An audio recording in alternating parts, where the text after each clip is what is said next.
These are the displaced following clashes between rival military factions in southern Sudan. Almost 2 weeks after they sought protection at the main UN peacekeepers base in the capital, Juba, they are still not confident enough to return to their homes. The fighting exposed the ethnic divisions in South Sudan as neighbor turned against neighbor. This man says he watched as his brother was shot and killed. My brother was killed, not by soldiers, but by civilians. He died because he belonged to a certain ethnic group.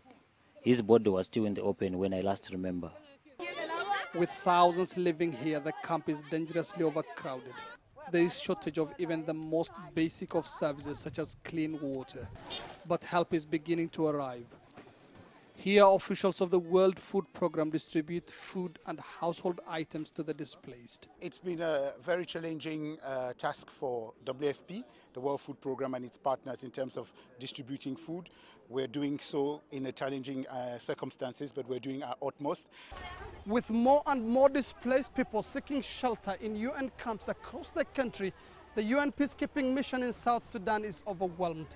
There are now plans to increase troop numbers here from 7,000 to 12,500, with reinforcements coming from other UN peacekeeping missions in the Democratic Republic of Congo, Liberia and Ivory Coast.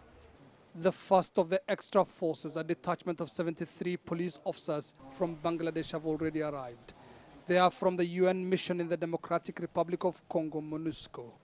Trained in crowd control, they will be spread across the country and assigned to UN camps overflowing with the displaced. We believe that the need for these additional peacekeeper troops and UN police advisors is critical.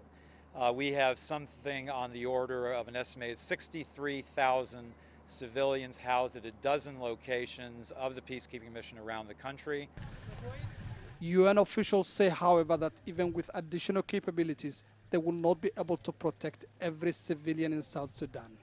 The country is too big and the conflict spread over wide areas to be effectively policed by 12,500 troops. Mohammed, Adow, Jazeera, Juba, South Sudan.